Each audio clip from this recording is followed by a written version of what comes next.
Shalom, shalom, ¿cómo están, estimados amigos? Muy buenas tardes. Les saluda el economista Harold Aliaga desde Lima. El día de hoy, en el Rincón Apologético, los hermanos nos han planteado dos preguntas y una pregunta extemporánea. Así que vamos a proceder a desarrollar dichos tópicos con la bendición de el Eterno.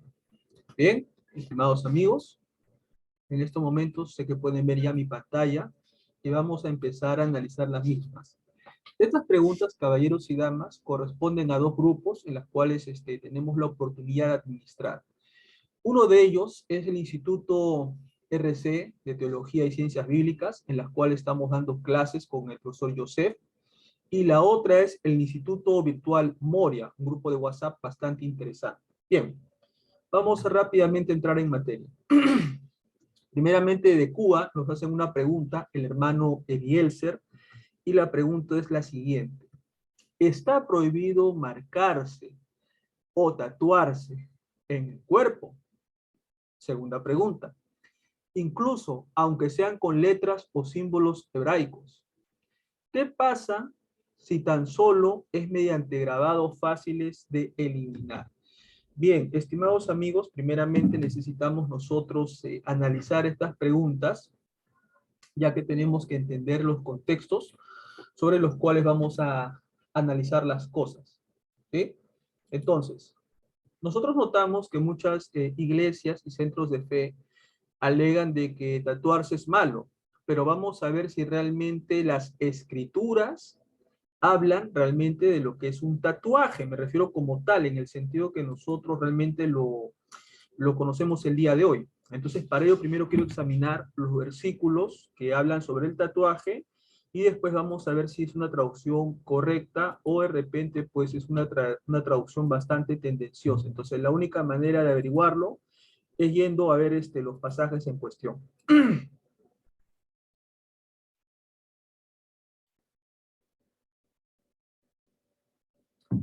Bien, caballeros y damas, los versículos usados para argumentar que la persona no debe tatuarse son los siguientes. Levítico 19:28 dice, no haréis sajaduras en vuestro cuerpo por un muerto, no os haréis tatuajes. Yo soy el Señor.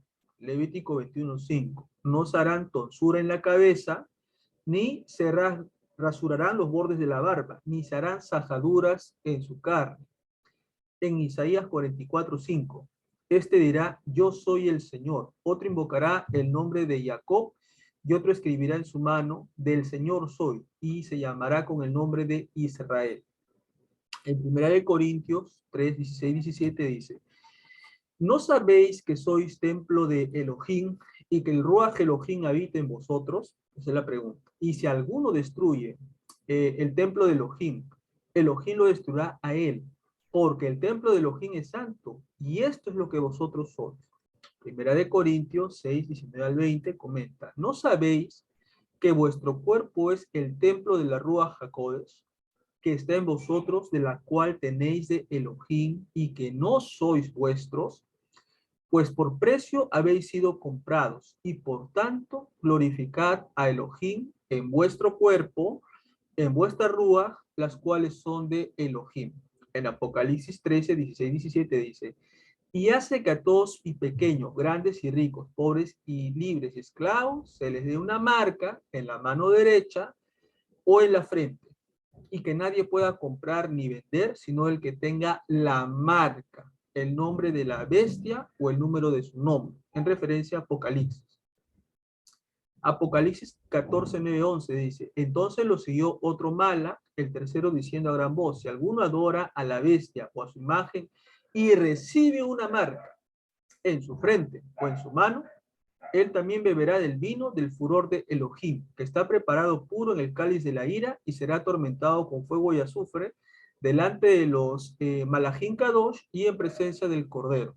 Y el humo de su tormento asciende por los siglos de los siglos y no tiene reposo ni de día ni de noche los que adoran a la bestia y a su imagen, y cualquiera que recibe la marca de su nombre. Bien, aparentemente, caballeros y damas, cuando nosotros vemos eh, la palabra tatuaje como tal diera la impresión de que aparece en Levítico 19:28 y en Levítico 21:5, ¿no? Obviamente esa es la traducción al español, pero si nosotros queremos hacer, caballeros y damas, una exégesis seria, sin duda alguna tenemos que apelar a lo que dice el texto original, ¿verdad? Entonces vamos a compartir la pantalla solamente con el texto de Levítico para ver si es que es verdad lo que dice la traducción, porque recuerden, en italiano se le dice traductore, traidore, que significa que el traductor es un traidor. El texto a analizar, caballeros y damas, es el que tenemos en Levíticos, Vayikra 19:28, y fíjese que la palabra que aparece es ka'aka, que se traduce en inglés como any marks, que sería cualquier marca. Entonces vamos a revisar la concordancia Strong de esta palabra, que usted puede ver resaltado con azul, lo estoy resaltando ahorita, para ver si realmente eso es un tatuaje o es una marca, ¿ya? Porque a veces nosotros solemos confundir algunos conceptos debido pues a las malas traducciones. Entonces lo que queremos hacer en esta tarde, primeramente es saber si corresponde realmente a lo que es un tatuaje, o si no es un tatuaje, entonces la pregunta cae por sí sola. ¿Qué cosa es? Bien, vamos a ver lo siguiente. La concordancia Strong 7085 está la palabra acá, que significa una marca, ¿no? Marks, ve usted la palabra en inglés marks, o sea, significa marca. Entonces, nosotros volvemos a la pregunta que ha hecho el hermano, dejamos de compartir la pantalla y volvemos a la parte inicial, ¿ok? Que es la pregunta que el hermano quiere que se le apoye, ¿verdad? Ya que este tema ha sido bastante descontextualizado. Entonces, la pregunta es, ¿está prohibido marcarse? Eso sí, hay que notarlo claro, está prohibido marcarse o tatuarse en el cuerpo. Diríamos nosotros que referente al tatuaje, las escrituras no nos dicen nada porque ni Levítico ni los demás libros hablan de una calcomanía que uno se ponga en la mano. Pero cuando habla de marcarse o hacerse incisiones en el cuerpo, de eso sí nos dice que no. Ahora, uno dirá, ¿no?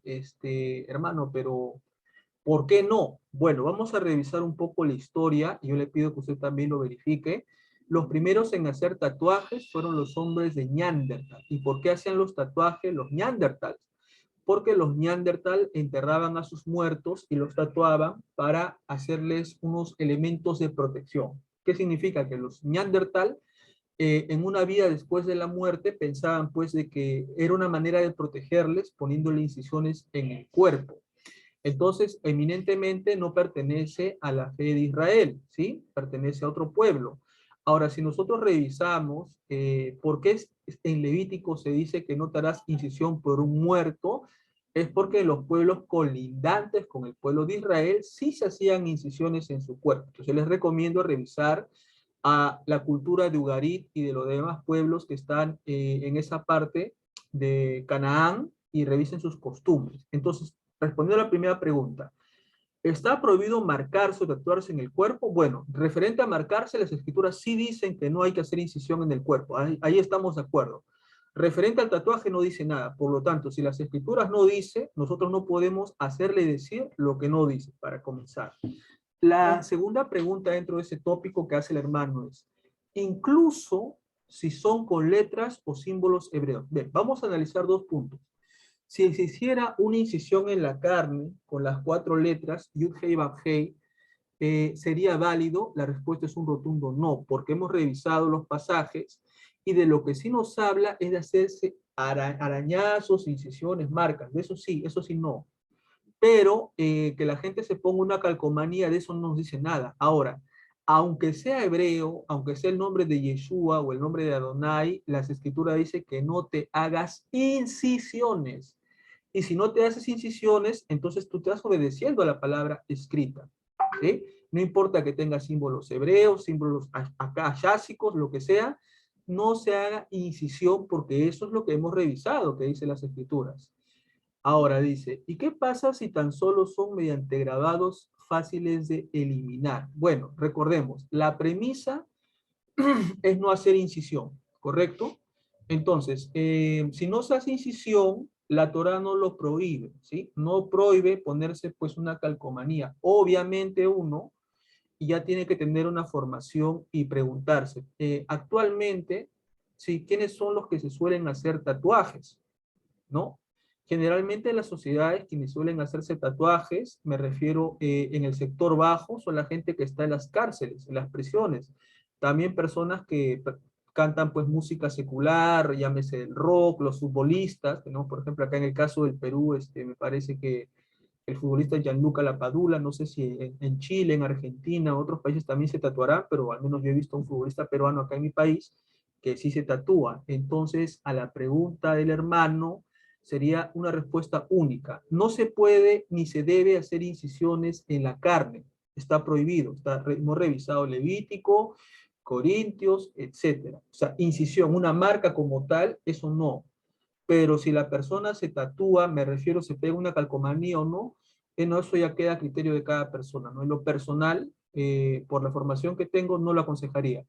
Porque cuando una persona postula a un trabajo, le revisan, pues, ¿no? Y si la persona tiene un tatuaje aquí, aquí o donde sea, ya la persona da un símbolo de informalidad, da un símbolo, pues, de que no es una persona muy confiable, me refiero en la sociedad peruana, no sé cómo será en la sociedad mexicana, cubana, chilena, ecuatoriana, desconozco cómo será el contexto en otros países, y me limito a hablar un poco de lo que es el país que me toca a mí ser ciudadano. Entonces, ya está respondida la pregunta, está prohibido hacerse incisiones o marcas en el cuerpo, pero la Torá no dice nada de pegar una calcomanía. Ahora, la pregunta número 2. ¿Tiene respaldo el divorcio fuera del concepto del adulterio? Bien, vamos un ratito a dejar de compartir. Vámonos a una pizarra virtual para que se pueda entender un poquito lo que nosotros vamos a explicar, ¿sí? Bien, entonces, caballeros y damas, nosotros tenemos acá una máxima de Rabbi Yeshua. Vamos a ponerla por acá. Rabbi Yeshua de Nazaret nos enseña en las Masoret, en los evangelios, lo siguiente. Vamos a ampliar un poquito esto, ¿sí? Para que sea más grandecito y se vea mejor. Vamos a acomodarle un minutito. Bien. ¿Qué tenemos, chicos? Que Yeshua da una premisa y él dice, el que repudia a su mujer a no ser por causa de, y acá le voy a poner con mayúscula, ¿ya? Porque así es como aparece en el griego, pornellas, ¿ya? ¿Qué fornicación? Voy a ponerlo por acá más chiquitito. Fornicación, ya. El que repudia a su mujer a no ser por causa de pornellas, este comete, ¿sí? Adulterio. Vamos a ponerlo por acá. Adulterio. Perfecto. Ya.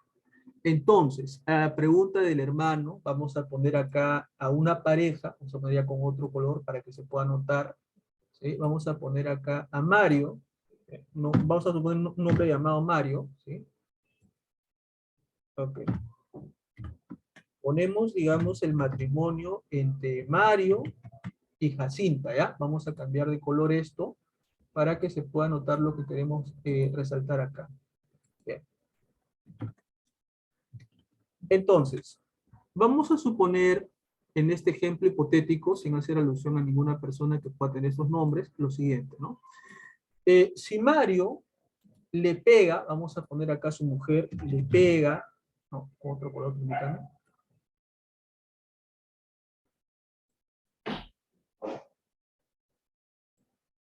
Ahora sí, si Mario le pega a Jacinta, le saca la vuelta, la humilla, la insulta y le hace todo tipo de maltratos, entonces, ¿qué es lo que tiene que hacer? Recordemos, la premisa del maestro dice, cualquier hombre que repudia a su mujer, a no ser por causa de pornellas. Ahora, yo sé que usted se preguntará, hermano, ¿y qué cosa es las pornellas? Vamos a poner acá grande, ¿sí? Para que se pueda notar. ¿Ya? Vamos a ponerlo grande esto. Y acá vamos a definir lo que son las pornellas, que usted lo puede investigar en la comodidad de su hogar. Pornellas, ya. A veces los hermanos piensan, y muchos pastores lo han enseñado, que la pornellas es solamente una pareja, sí, que se unen sin estar casados. Voy a poner acá. Piensan esto, pareja que se une en unión libre, voy a poner así, ¿ok? Pareja que se une en unión libre, ya. Muchas personas piensan que un fornicario es esto, pero la palabra pornellas viene de pornografía. ¿Y qué significa, señores? La palabra pornella. Todo tipo de desórdenes sexuales. Vamos a ampliar un ratito esto, ya, vamos a corregir esto. Okay. Entonces, ¿qué es lo que nosotros tenemos por aquí? ¿Cuáles son todo tipo de desórdenes sexuales? Tenemos nosotros la zoofilia, que significa relaciones con animales. Tenemos la necrofilia, relaciones sexuales con los muertos, ¿no? También tenemos acá zoofilia, necrofilia. También nosotros vamos a ver acá lo que va a ser la unión entre hombres, vamos a llamarle el homoerotismo, ¿sí? O sea que se pueden acostar dos hombres del mismo sexo o dos mujeres del mismo sexo, valga la redundancia. Entonces, estos señores tiene que ver con lo que van a hacer justamente la fornicación. Los hermanos, en su desconocimiento, piensan, por ejemplo, que si Mario, lo que usted ve en pantalla, se une con Jacinta y tienen sus hijos sin haberse casado, ni civil, ni por la iglesia o por la sinagoga, le llaman fornicarios. Pero sépase usted que la palabra fornicario no significa eso. Usted lo puede verificar. La palabra fornicario viene del griego pornellas y tiene que ver con todo tipo de desórdenes sexuales. Entonces, contextualizando, ¿cuál sería la premisa que enseña Rabbi Yeshua? Cualquier persona que repudia a su mujer, a no ser por causa de zoofilia, necrofilia, homoerotismo, incesto, etcétera, entonces este no puede repudiar, este puede repudiar a su mujer cuando se habla de desórdenes sexuales. Ahora, en ese caso, el divorcio bíblico o el repudio en la época del maestro Yeshua procede. Se da un get, una carta de repudio, y obviamente se disuelve esa unión. Ahora, hablemos de la situación actual de lo que pasa en el año 2021. Suponiendo que ni Mario ni Jacinta hayan cometido pornellas, o sea, no se hayan acostado con animales, con muertos, con relaciones incestuosas, pero acá viene el tema. Mario, en el ejemplo, le pega a su esposa, le saca la vuelta, lo humilla, le insulta, no le da para el hogar. Entonces, esa mujer tiene que quedarse amarrada a un ser que incluso hasta puede atentar en contra de su vida. La respuesta es un no rotundo. Y acá aplica, chicos, un principio que en el judaísmo se llama Pikudei, sí, Pikudei Nefesh, que significa en español que es importante ante todo salvar a una vida. Entonces, ¿qué tiene que pasar acá, caballeros y damas? Si en el caso que estamos viendo Mario le pega a su mujer, le saca la vuelta, lo humilla, le insulta, no le da para el hogar, la tiene abandonada, etcétera, entonces la mujer sí se puede separar de este hombre, pero uno dirá, pero hermano, no cometió la causa de pornellas, pero ante ese mandamiento hay otro mandamiento más importante que es el de salvar una vida. Ahora usted dirá, ¿en qué parte de la Biblia aparece textualmente el concepto de Picudea Nefesh? Bueno, textualmente, caballeros y damas, no aparece, pero este concepto es aplicado en la época de los macabeos, cuando los griegos atacaban en el día del Shabbat a los judíos, y los judíos no se defendían el día del Shabbat y los mataban. Ante esa situación, antepusieron una máxima en la cual se podía salvar a una vida. Entonces, todo mandamiento tiene que ser obedecido, pero hay un mandamiento, vamos a decir así, que es más prioritario. ¿Cuál es el más prioritario? Que se tiene que salvar a una vida antes que todo. Porque si la vida muere la persona, ya no hay quien guarde el Shabbat, no hay quien guarde la fiesta, no hay quien adore al Eterno. Entonces, la consecuencia es que hay que salvar una vida. Entonces, a la pregunta del hermano es, vamos a volver a la pregunta, ¿sí? Para mostrar un poco lo que hemos querido graficar en preciosa tarde. Un minutito, vamos acá a compartir la pantalla. ¿Sí? Aquí está. Ok. Entonces, diríamos lo siguiente. ¿Tiene respaldo el divorcio afuera del concepto del adulterio? Sí, porque se está aplicando el concepto de Pikudeia Nefesh, que ante todo es importante salvar la vida de una persona. Y salvar la vida de una persona implica que esta persona no sea humillada, no sea vapuleada, no sea golpeada, porque en diferentes países se da lo que es el feminicidio, y no solamente el feminicidio implica liquidar físicamente a una mujer, sino también implica el maltrato verbal, mental, psicológico. Entonces, de esta manera, respondemos a la pregunta de nuestro hermano Edielser, a quien le enviamos un abrazo hasta Cuba. Bien, vamos a pasar a la segunda pregunta. Vamos a proceder a compartir la pantalla y pasar a la pregunta de nuestro hermano Emanuel Caballeros de la República de Panamá. Denos un minutito, por favor. Vamos a compartir. Bien.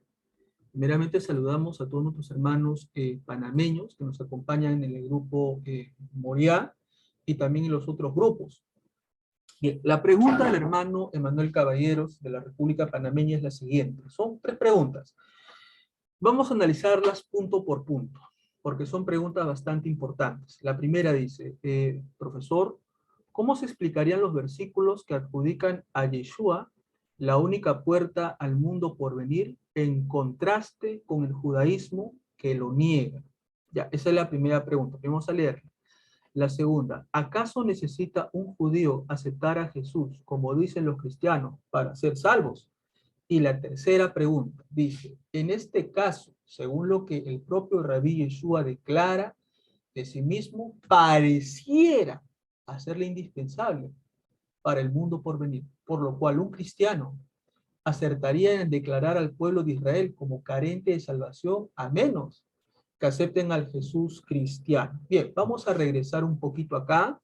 Un poco vamos a dejar de compartir pantalla y vamos a ver primeramente dónde está el problema, ¿sí? Porque recuerden, ante todo, esto es un problema mayúsculo porque la formación, ¿sí? Y la concepción no va a ser la misma, ¿ya? Vamos a poner por acá lo siguiente. Vamos a poner un concepto llamado la salvación. Vamos a llamarle de esta manera, salvación, que en hebreo tiene que ver con la geulá, con el rescate. Geulá. Ahora, acá hay que notar 2 cosas que son imperiosamente importantes. Vamos a hacer una gráfica de un minutito. ¿Sí? Ok, tenemos por acá. Jalamos por acá con otro color para diferenciar y jalamos por aquí con otro color. Perfecto. Ahora, acá, caballeros y damas, vamos a ver un concepto de salvación en la religión cristiana, ¿ya? Y vamos a ver un concepto de salvación en lo que es el judaísmo, o los judaísmos, que es lo mismo. Bien, primeramente partamos que el concepto de la soteriología no es el mismo en el cristianismo ni en el judaísmo. Partamos de la definición. No es lo mismo. Cada religión tiene su propia estructura, sus propias doctrinas, su propia creencia, a pesar de que una salió de la otra. Entonces, para el cristianismo, vamos a decirlo en todas sus ramas, tenemos nosotros que la salvación, la soteriología, que es el estudio de la salvación, para este grupo de gente tiene que ver con aceptar a Jesús, básicamente, ¿no? Y la salvación para el mundo cristiano es al morir, vamos a poner acá, el alma es salvada, ¿no? ¿Y qué involucra que el alma es salvada? Bueno, que el alma no se va a chamuscar en el fuego del infierno. Eso es lo que piensa la gente cristiana. Y también otro concepto importante, que todo aquel que no acepta, ¿ya?, a Jesús se condena. Ya, esta es la premisa o las premisas que tiene, vamos a decir aquí, el cristianismo, para que usted me entienda. Ahora vamos a ver un poco cómo lo concibe el otro lado de la tribuna, vamos a llamarla así. El judaísmo o los judaísmos no lo van a tener de esa manera como lo tiene la religión cristiana, sino que en el judaísmo o los judaísmos tiene que ver con un acto de rescate. Ahora, ese rescate no tiene que ver con aceptar a Jesús. Ese rescate tiene que ver con clamar a Adonai, ¿no?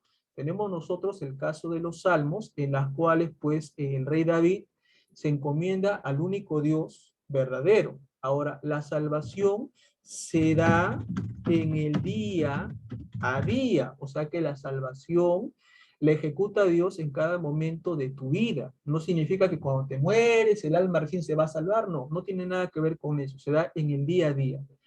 Ahora, el concepto de salvación no tiene que ver con aceptar a nadie, no tiene que ver, no acepta a nadie, sino que sencillamente, ¿sí? La persona hace la oración que dice Shema Israel, Adonai Eloheinu, Adonai Echad. Escucha Israel, el Señor nuestro Dios, uno es. Esa es la declaración que hace todo judío en sus tefilot y también antes de fallecer. O sea, hace una declaración del Dios único. Entonces, si nosotros vemos ambos conceptos, no van a ser iguales. Para el cristiano, está claro, ya sea pentecostal o bautista o etcétera, que tiene que aceptar a Jesús. Si no acepta a Jesús, ese no se salva y se condena. Así de fácil. Ese es el concepto para el cristianismo. Para el judaísmo tiene que ver con lo contrario. Ahora uno dirá, entonces, ¿cuál es lo correcto? Bueno, voy a dirigirme en este momento al grupo de estudiantes del Rabí Yeshua y quiero llevarlos a un pasaje bastante interesante en la cual Yeshua tiene una conversación con Zaqueo, ¿ya? Y analicemos un poquito lo que va a pasar de Yeshua con Zaqueo en los mismos evangelios, fíjense. Fíjense que en los mismos evangelios, Zaqueo va a dar una declaración muy importante, ¿no? Voy a parafrasear un poco. Zaqueo va a decir, maestro, si he defraudado, devolveré el doble, ¿sí? El triple, el cuádruple. Es un ejemplo, si estoy parafraseando, usted lo busca en texto, en su contexto, en sus escrituras. Si he defraudado. Ya.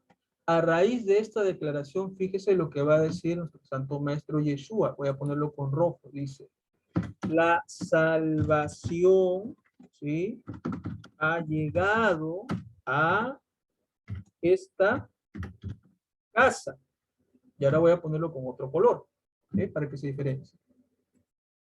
Por cuanto este es también hijo de Abraham. Ya.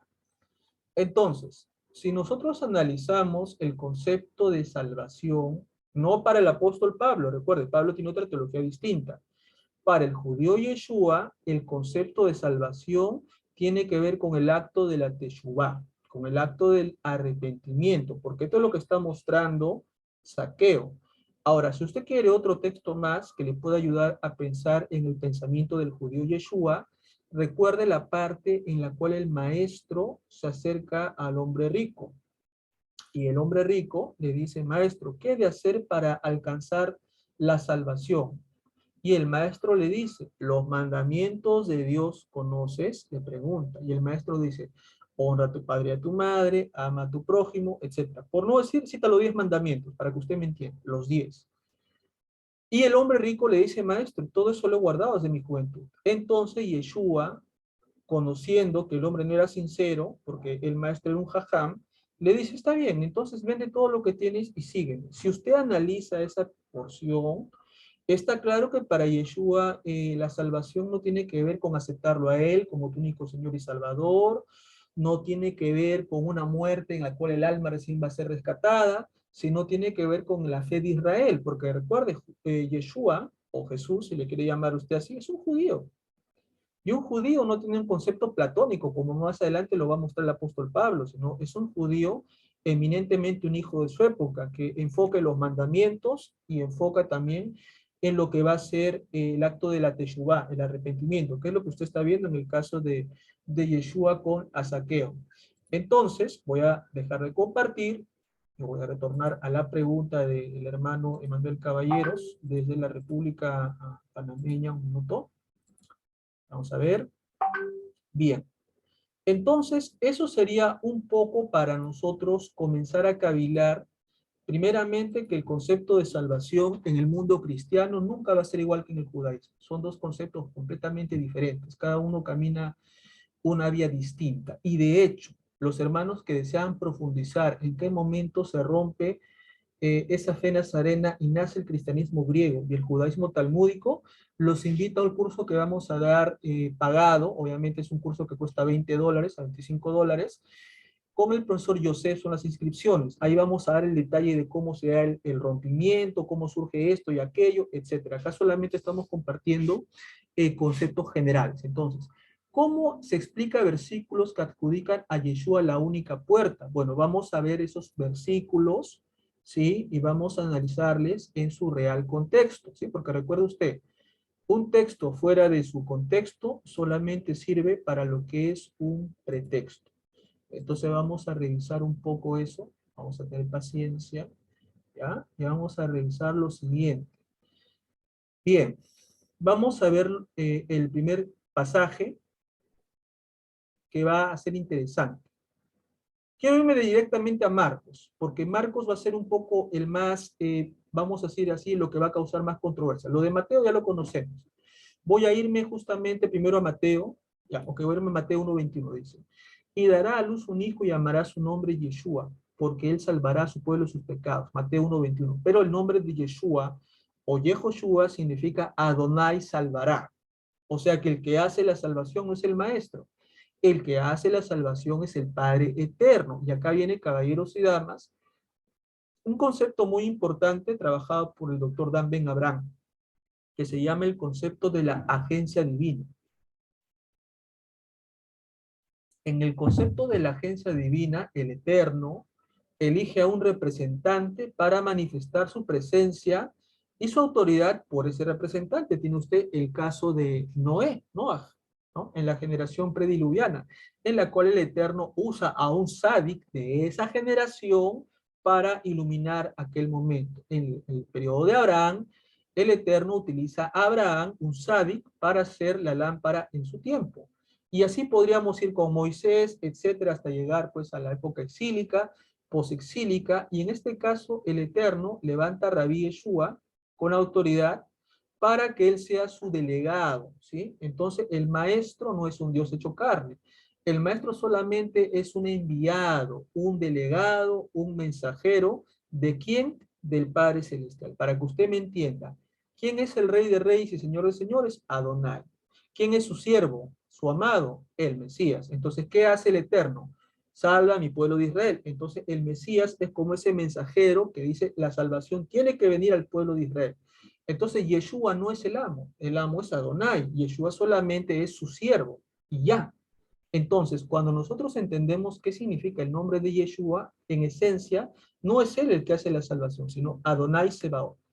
Ahora, en Mateo 7, 3, 14 dice lo siguiente: entren por la puerta estrecha, porque ancha es la puerta y espacioso el camino que lleva a la perdición, y muchos son los que entraron por ella, pero la puerta es estrecha y angosto el camino que lleva a la vida. ¿Cuál es esa puerta? ¿Cuál es ese camino? La Torá de Adonai. Ese es el concepto para los judíos. Y recuerde que nuestro maestro no era un griego, no era católico, no era evangélico, era judío. No hay que perder eso de vista. Ahora, el maestro dice así: el que crea y sea sumergido se salvará, pero el que no crea será condenado. Marcos 16 dice, ¿qué significa que el que crea? El que crea en el mensaje de la Torá. Obviamente Yeshua no enseñó nunca el Nuevo Testamento, enseñó la Torá, ¿sí? Porque el Evangelio solamente son las buenas noticias de redención. ¿Y cuáles son esas noticias? El Eterno es tu Rey, ¿sí? Esas son las noticias de salvación.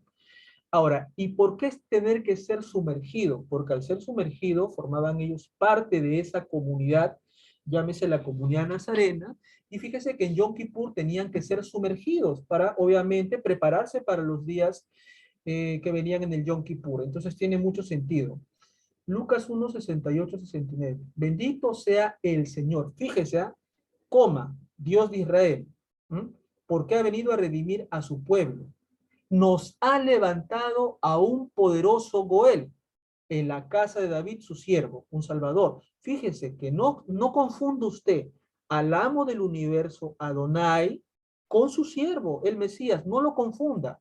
Lastimosamente nuestros hermanos cristianos lo confunden, lo mezclan, lo convierten en tres, tres, uno, uno, tres, hacen una combinación muy rara, que no es concomitante con la fe que tenía el maestro. Lucas 2, del 10 al 12 dice, pero el Mala le dijo, no teman, que les traigo una buena noticia, ese es su evangelio, que será para todo el pueblo motivo de alegría. Hoy en la ciudad de David les ha nacido un redentor, un salvador. No dice un Dios, no dice un Dios preexistente, no dice un Dios hecho carne, un salvador. Moisés fue un salvador, David fue un salvador, Ahod fue un salvador, Gedeón fue un salvador. Entonces, eso es lo que nosotros tenemos que cavilar. Dice que es el Mesías, el rey. Obviamente el Señor, ¿en qué sentido? Porque Él es el que gobierna la nación. Esto les servirá de señal. Hallarán al niño envuelto en pañales y acostado en un pesebre. Lucas 19:10. Porque el Hijo del Hombre vino a buscar y a salvar lo que se había perdido. ¿Qué se había perdido? Un pueblo que se había hundido en sus delitos y pecados. ¿Y cómo era el acto de rescatar ese pueblo? ¿Acepta a mí como tu Señor? No. Vuelve a los mandamientos. Guarda la Torá. Por eso usted recuerda el caso de Saqueo, que devuelve el doble, triple, cuádruple, quíntuple. La salvación ha venido a esta casa. En el hombre rico, conoce los mandamientos. Entonces, el concepto de salvación para Yeshua en los evangelios va muy intrínsecamente relacionado a la fe de Israel, cosa que no es lo mismo para los hermanos evangélicos. Juan 3:17, porque Elohim no envió a su Hijo al mundo para condenar al mundo, sino para que el mundo sea salvo por él. Ahora la pregunta puntual es, ¿a quién se le llama él en la Biblia? ¿Al Mesías o al Todopoderoso? Bueno, recordemos el pasaje en el cual dice, él Elohei Israel, él el Dios de Israel. Entonces, ¿quién es él? Adonai, para que usted me entienda. Porque Dios no envió a su Hijo al mundo para condenar al mundo, sino para que el mundo sea salvo por Elohim, por Dios. Obvio, obviamente que sí, Él es el que hace la salvación. Juan 10:9. Yo soy la puerta y el que por mientras será salvo. Y entrará y saldrá y hallará pastos. Pero ¿salvo de qué? Salvo de sus pecados. ¿Por qué? Porque el Mesías enseña la Torá. Eminentemente claro. Juan 14:6. Y Yeshua les dijo, yo soy el camino, coma, y la verdad, y la vida. Nadie viene al Padre sino por mí. Este texto, señores, ha sido mal entendido para monopolizar el acto de rescate que hace el Eterno. Cuando el maestro dice yo soy el camino, Anijadere, está diciendo que él es el conducto, él es el guía, él es el líder. ¿De qué? Del pueblo de Israel. ¿Para qué el camino? Para enderezar las sendas y que la gente vuelva realmente al Creador. Porque la gente, como pasa ahora, tenía una religión, pero no tenía una verdadera conexión. ¿Por qué la verdad? Porque el maestro enseña la Torá, ¿no? La Torá es la verdad. Y la vida, porque el que guarda los mandamientos halla la vida. Un ejemplo, pongo delante de ti la bendición y la maldición, la vida y la muerte. Escoge tú, escoge la vida. Entonces ahí tiene que ver la vida. Nadie viene al Padre sino por mí. ¿Qué significa? Que nadie que no se acerque, en este caso, a Yeshua para aprender de la Torah, no puede acercarse directamente al Padre. ¿Por qué razón? Porque el Maestro enseñó a que la gente se haga ejad, uno con Dios. Recordamos que dice así, para que sean uno como tú y yo somos uno, pero uno no porque el Maestro sea divino, porque el Maestro alcanzó un gran nivel de elevación espiritual. Ahora, ¿qué significa? ¿Que nuestro maestro fue el único sabio de Israel que alcanzó ese nivel de elevación? No, hubieron muchos más, sino que el cristianismo enfoca en la cristología. ¿Qué es la cristología? Que la Biblia, para que usted me entienda, se mueve a través del Cristo. Pero la Biblia no tiene el objeto de ser cristológica, tiene el contexto de ser adonaicéntrica o hashemcéntrica. ¿Qué significa? Que el héroe de la Biblia, el personaje principal del principio a fin, no tiene que ser otro que Adonai. Entonces, ¿dónde queda el Mesías? El Mesías queda como el siervo de aquel que lo envió y se acabó. Así de sencillo. Entonces, a eso se refiere el maestro. Hechos 2:21. Y todo el que invoque el nombre del Señor será salvo. ¿Cuál es el nombre del Señor? Yud-Heh Vav-Heh, Adonai. Ese es el nombre del Creador. Por eso dice claramente en Éxodo, este es mi nombre para que se me recuerde por siempre, sino que la gente piensa que el Señor, o sea, en este contexto el Kyrios es el Mesías, y no. Sabemos que la Septuaginta griega, cada vez que ve el nombre Yud-Heh Vav-Heh, le pone la palabra Kyrios. Entonces ahí ya queda algo claro. Hechos 4:12. En ningún otro hay rescate, porque no se ha dado a la humanidad ningún otro nombre bajo el cielo mediante el cual podamos alcanzar rescate o salvación. Pero ¿qué tiene que ver con un nombre bajo el cielo? Tiene que ver con autoridad. A veces las personas piensan que el nombre de Jesús es como un talismán que dice, ¿no? Protejo mi casa en el nombre de Jesús. Cuido mi apartamento en el nombre de Jesús. Y están completamente errados. Cuando nos habla del nombre, es un hebraísmo que dice bajo la autoridad. A ver, leámoslo con autoridad. Sería así. En ningún otro hay salvación, porque no se ha dado a la humanidad ningún otro nombre bajo autoridad. Y la pregunta es, si Yeshua tiene una autoridad, ¿quién se la da? Obviamente el Padre Eterno. Entonces, ¿a quién tenemos nosotros que dirigirnos? Directamente al Padre Eterno, ¿sí? Siguiendo el ejemplo de quién? De Rabí Yeshua. Entonces queda claro eso, ¿no? En Hechos 16:31. Cree en el Rabí Yeshua, coma, y se salvarán tú y tu familia. El contexto es del carcelero, ¿sí? Y el tema es de creer en qué, que Yeshua es Dios o que Yeshua es el Mesías designado por designio divino, valga la redundancia, para gobernar a Israel. Obvio, ese es un Mesías, no es un Dios. Al Eterno nunca se le llama Mesías en las Escrituras. Mesías se le llama a Saúl, a David, a Aarón, a los profetas, porque son seres humanos. Pero al creador Adonai nunca se le llama Mesías, porque para que el Eterno sea Mesías, alguien tiene que ungirlo a él. Y significaría que habría otro Dios más grande que él. Entonces se dan cuenta, eso es una inconsistencia. Entonces, cuando dice cree en el maestro, tiene que ver en que crean que él es el rey designado por voluntad divina para gobernar, perdón, a la nación. Hechos 13:47. Esta es la orden que el Eterno nos dio cuando dijo, te he puesto como luz para las naciones para que lleves el rescate hasta los confines de la tierra. ¿A quién va esta misión? Para las ovejas perdidas de la casa de Israel, no para los gentiles. Tenga eso presente. Romanos 1:16. No me avergüenzo de la Besorá, porque es poder de Elohim para la salvación de todo aquel que cree. En primer lugar, para los judíos y también para los que no lo son. O sea, para aquellas personas que se hacen uno con el pueblo de Israel. ¿Se da cuenta? Ahí sigue enfatizando que la salvación tiene que ver con un acto de rescate que da el Creador, que usa a su siervo como un medio para que ese siervo lleve a su pueblo a la Teshuvá. Es una cosa muy distinta. Entonces, hay bastantes textos. Por el momento voy a dejarlo ahí porque yo creo que la idea la estoy poniendo muy clara para que toda la amada audiencia lo pueda entender.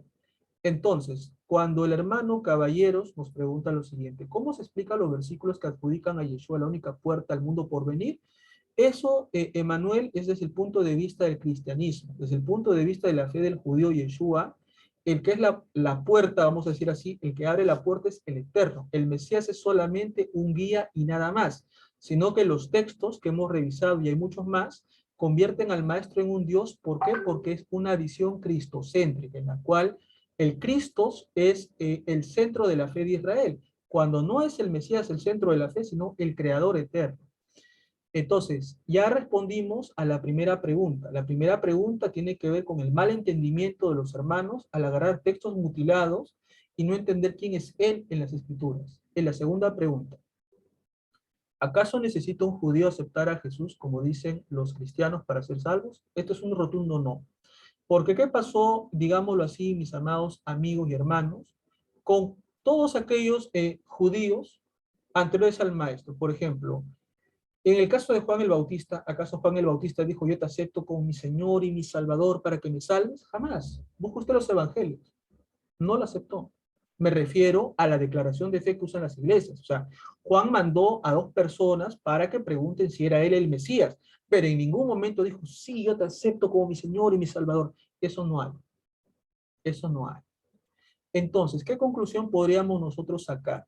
El Mesías no es el que hace la salvación. El que hace la salvación de Génesis, Apocalipsis, es el Padre Eterno. El Mesías solamente es una luminaria, una lámpara, un sádic, el rey, el ejemplo de la nación, que tiene que darle ese ejemplo de adoración al pueblo para que el pueblo pueda adorar, obviamente, al rey de los ejércitos, sino que desgraciadamente, y eso lo vamos a explicar en el diplomado, a partir de Constantino es que se crea el cristocentrismo, el Homo Deus, el hombre Dios, siguiendo pues el ejemplo de las culturas griegas. Entonces, de esa manera respondemos a la pregunta. No, no se necesita aceptar a Jesús, se necesita aceptar a Adonai y guardar sus mandamientos como enseña el propio Jesús en los evangelios. Si usted no lo cree, revise los evangelios. Fíjese que el maestro dice, Padre, en tus manos encomiendo mi espíritu. No dice, yo mismo me encomiendo a mí mismo. No. Padre, en tus manos encomiendo mi espíritu. O sea, el Mesías se encomienda a alguien que es mucho más grande que él. Y Romanos dice que el Eterno lo levantó de los muertos. No dice que él no se autolevantó a sí mismo. ¿Se da cuenta? El problema con los hermanos evangélicos es el cristocentrismo. Eso ya termina acondicionando a la mente y la mente ve todo en función al Cristo. No, todo tiene que verse en función al Padre Eterno. El Mesías es solamente el líder de la nación, el ejemplo máximo, el hermano mayor y nada más. Pero quien hace la salvación y la hará hasta el fin de los tiempos es sin duda alguna el Padre Celestial. Bien, el hermano Caballeros comenta, dice, en este caso, según lo que el propio Rabí Yeshua declara de sí mismo, pareciera serle indispensable para el mundo por venir, respuesta contundente, no. El Mesías es la lámpara, la guía que va a orientar a Israel, ¿sí? Entonces, el que es indispensable para la salvación es el Eterno. Por eso David dice, Dios de mi salvación, en los Salmos. Es obvio que para David y para el mismo judío Yeshua, cuando está muriendo en la cruz, ¿sí?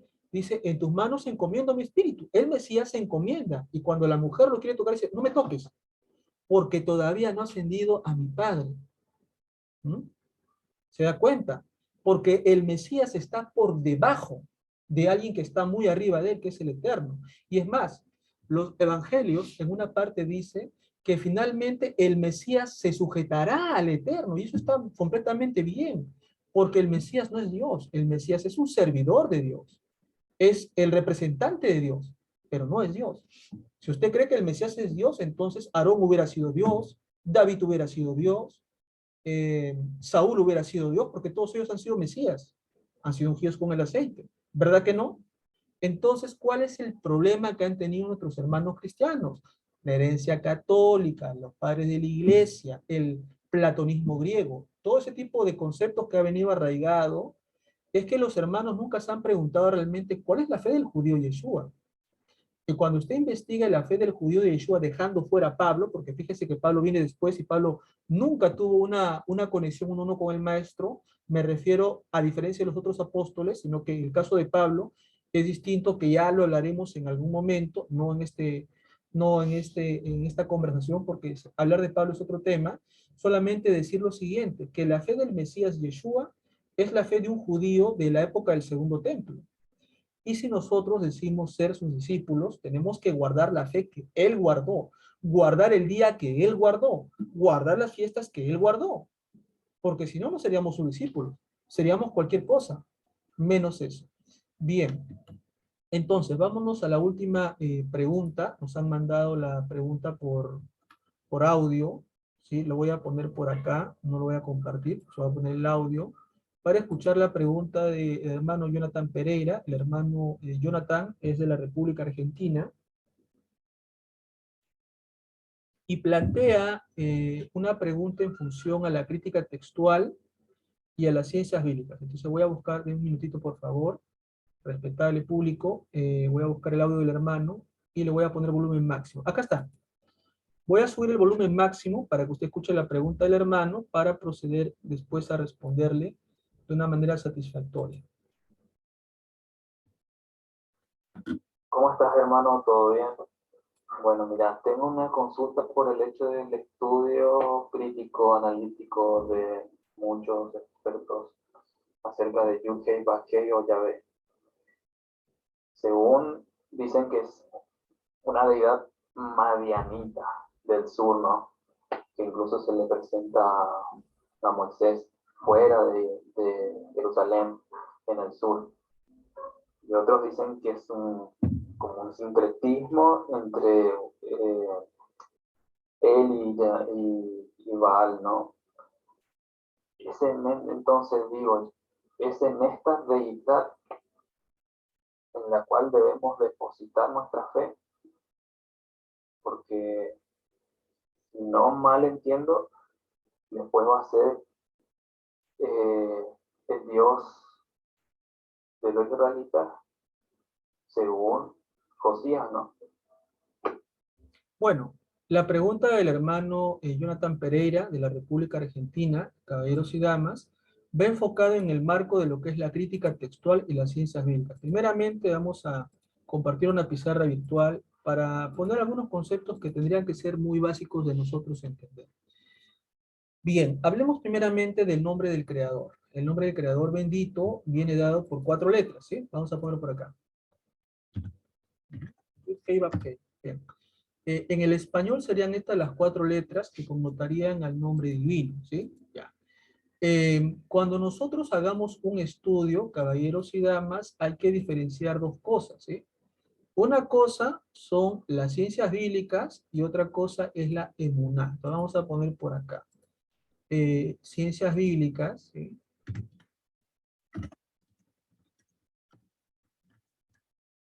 Y por acá vamos a poner la parte teológica, ¿ya? Para que usted me entienda. Teológica.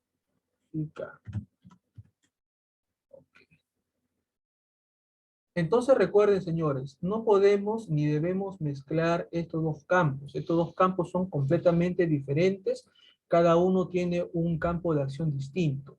Desde el punto de vista de las ciencias bíblicas, caballeros y damas, lo que entra a tallar bastante, ¿sí? Va a ser lo siguiente. En las ciencias bíblicas entra lo que es la arqueología, ¿sí? La arqueología. También entra la sociología. ¿Sí? También entra lo que es la geografía, etcétera, ¿ya? Etcétera. O sea, hay muchas ciencias que van a estudiar la Biblia, vamos a decirlo así, pero no bajo un contexto espiritual, no, no, no, no, bajo un contexto eminentemente de la academia, como se hace en la universidad. Mientras que en la parte teológica se estudia lo que es la emuná, que significa la fe, ¿no? También se busca lo que es los secretos espirituales, o joyas espirituales lo voy a llamar, es mucho más apropiado. Las joyas espirituales. Y se busca aquello que sea de edificación. ¿Ya? Vamos a poner así, edificación. Entonces, no mezclemos estos 2 campos porque son 2 caminos que van por vías diferentes. La teología nos permite tener una creencia en un ser sobrenatural, en un ser infinito. Las ciencias bíblicas lo único que van a ser una herramienta que van a permitir filtrar cuánta de esta información que nosotros tenemos es verificable, mejor dicho, cuánto se ha encontrado realmente de los personajes de la Biblia o su datación. Ahora, a la pregunta puntual que nos hace el hermano, ¿no? El hermano seguramente ha revisado a expositores como Thomas Romer, Finkelstein, ¿verdad? En la cual se dice claramente de que Yud-Heh-Vah-Heh, y eso está en la misma Biblia, viene de Edom. Hay un texto que dice esto, eso está en las escrituras, del monte de Seir. Edom, voy a poner acá, monte de Seir. Esto es bajo la perspectiva analítica, crítica, ¿ya? Acá, en cambio, tenemos nosotros que en Éxodo 3:14 para adelante, el Eterno revela su nombre. Entonces, a veces las personas suelen tener cierta confusión porque no pueden separar estos 2 campos. Bien, ¿qué es lo que nosotros tenemos que entender? En efecto, en Edom se adoraba al dios Yud-Heh-Vah-Heh, ¿no? Se le adoraba antes que incluso en el pueblo de Israel. ¿Por qué razón? Repito, Eso ya pertenece a un campo más académico, no espiritual. En el campo espiritual, seguimos nosotros el orden. Por ejemplo, los libros que tenemos en la Biblia, Génesis, Éxodo, Levítico, Número, Deuteronomio, lo que es Pentateuco, Jumash o Torá, tiene un orden teológico, pero no pasa así en el tema de las ciencias bíblicas, sino en las ciencias bíblicas lo ponen de esta manera. Voy a tomar el tiempo para poner. Ponen que la Torá está dividida en una tradición deuteronomista, ¿ah? Sacerdotal, elogista, así la llaman ellos, y yavista.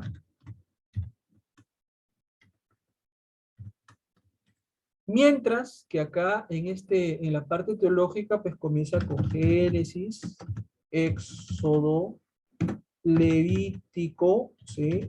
Números, y ya sabe usted que viene Deuteronomio. Ya, no lo voy a poner, pero ya usted sabe, se sobreentiende que ya está abajo de Deuteronomio, ¿ya? Yo no lo voy a poner porque me está faltando un poco de espacio, pero yo creo que usted me entiende el concepto. Entonces, fíjese que el campo de acercamiento no es el mismo. Entonces, las ciencias bíblicas van a rastrear que el nombre comienza en lo que va a ser Edom. Mientras que en la parte teológica tenemos pues que es el Eterno el que le revela el nombre a Moisés, ¿no?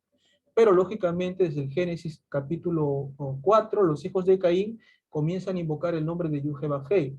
Ahora, ¿cómo conciliar ambas posturas, ambas visiones que son completamente distintas? Bueno, nosotros diríamos desde el campo de la emuná, desde el campo de la fe, ¿sí?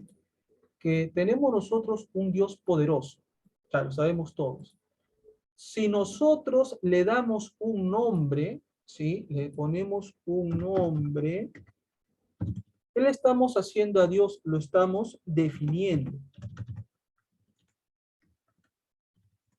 Y sépase que cuando usted define algo, ya lo limita. Entonces, un ejemplo para que usted me entienda. Esa mesa, ya la definió, le puso un nombre. Esa pared, ya le puso un nombre.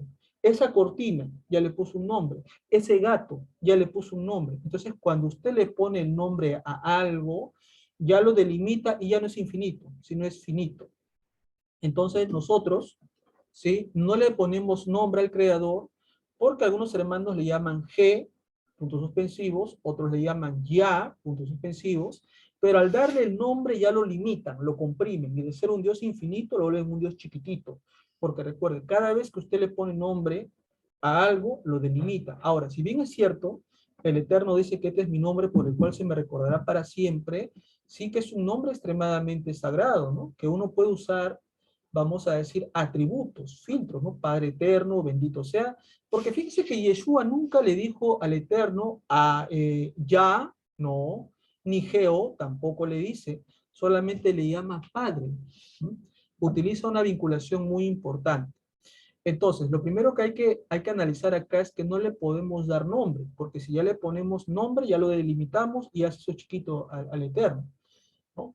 Ahora, en efecto, el hermano dice, pero si este nombre de Dios viene de Edom, viene de Seir, entonces, ¿por qué nosotros tenemos que creer en este nombre? Bueno, nosotros sabemos que este es el nombre teológico, pero lógicamente el Creador no tiene solamente un nombre. De hecho, en la Kabbalah judía se habla de 72 nombres o filtros de los nombres divinos, en los cuales uno no define al Creador por un nombre, sino solamente son atributos. O sea, en otras palabras, el Yud-He-Vah-Hei solamente va a ser un nombre en el sentido que va a ser un filtro con el cual uno se comunica con el creador, pero más nada. Entonces, ahora va la pregunta. ¿Es por un nombre que usted ha recibido una sanidad? ¿Es por un nombre que usted ha salido de una deuda? ¿Es por un nombre que usted ha salido de una infidelidad? ¿Mm? ¿Es por un nombre que usted salió de un peligro de muerte? ¿Verdad que no fue por un nombre? Fue porque usted le creyó a un ser superior. ¿Y cómo se llama ese ser superior? Adonai, Elohim, Hashem, etcétera. Pero usted no se enfocó tanto en un nombre, porque como dije, si usted le pone nombre a este Dios que es infinito, ya lo limitó en un punto chiquitito. ¿Se da cuenta? Entonces, el punto a la pregunta del hermano es, nosotros no le creemos tanto a un nombre, le creemos a un ser. ¿Mm? Es diferente. Y este ser es inconmensurable. Y este ser trasciende tiempo, momento y espacio.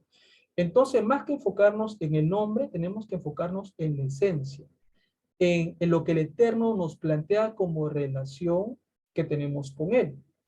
Entonces, yo creo que eso es lo que nosotros tenemos que tener en cuenta, porque a veces la gente se mata mucho en pronunciar un nombre, cuando pronunciar un nombre no te da nada. Lo que te da realmente es imitar a ese creador que te hizo. Y lógicamente, la parte teológica se le llama Yud-Heh-Vav-Heh. Ahora, no interesa si vino de China, de la Polinesia, del África, porque ¿por qué tendríamos que discriminar, hipotéticamente hablando, si el Eterno hubiera venido del África? ¿Qué? ¿Porque nuestros hermanos son de piel oscura? ¿Verdad que no? Eso se llama racismo. O si el nombre hubiera venido del Asia, porque nuestros hermanos del Asia, que son, vamos a decir así, con ojos jalados, ¿no? De otro biotipo, que por eso vamos a decir, ah, no, que como no es Israel y viene de Japón o viene de Corea es malo. No, eso es una infantilada, señores. Nosotros tenemos que tener en presente que no interesa de dónde va a venir el nombre. Interesa que el nombre apareció, interesa que más que pronunciar el nombre es imitar al creador en sus atributos, interesa en seguir el ejemplo de Yeshua. Entonces, a la pregunta, ¿de dónde ha venido el nombre? No nos interesa.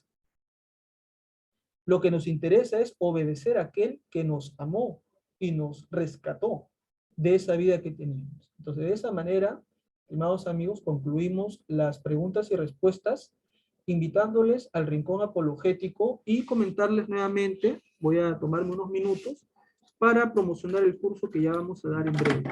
El Moré Yosef Ben Abraham esta semana está acabando el curso del concepto del Mashiach. En la primera masterclass habló de la geometría sagrada. En la segunda masterclass ha hablado acerca de la mitología, muy importante. En el tercer tema ha hablado del Mesías persa. Y ahora en la cuarta clase va a hablar del Yeshua de carne y hueso contra el Jesucristo griego. Es un tema muy fascinante. Lógicamente es un curso encerrado por el cual se está pagando $20. Se le da al alumno la grabación, se le dan los materiales, una asesoría personalizada y un bonus de regalo. Bien, el curso que vamos a dar, estimados amigos, que ya va a comenzar el siguiente mes, se llama básicamente el profetismo bíblico y cómo de este profetismo nace el judaísmo talmúdico y el cristianismo griego. En el primer módulo, chicos, ¿qué vamos a ver? Vamos a ver el movimiento profético.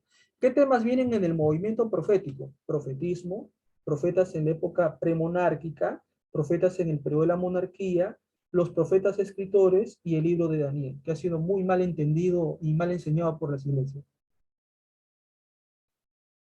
En el módulo 2 miraríamos el judaísmo talmúdico, Torah oral y Torah escrita, Esdras y la Gran Asamblea, métodos para la investigación de la Torah, Shammai y Hillel con sus estudiantes, los Yeshuas del Talmud y la Academia de Yahweh. Eso sería en el tema número 2.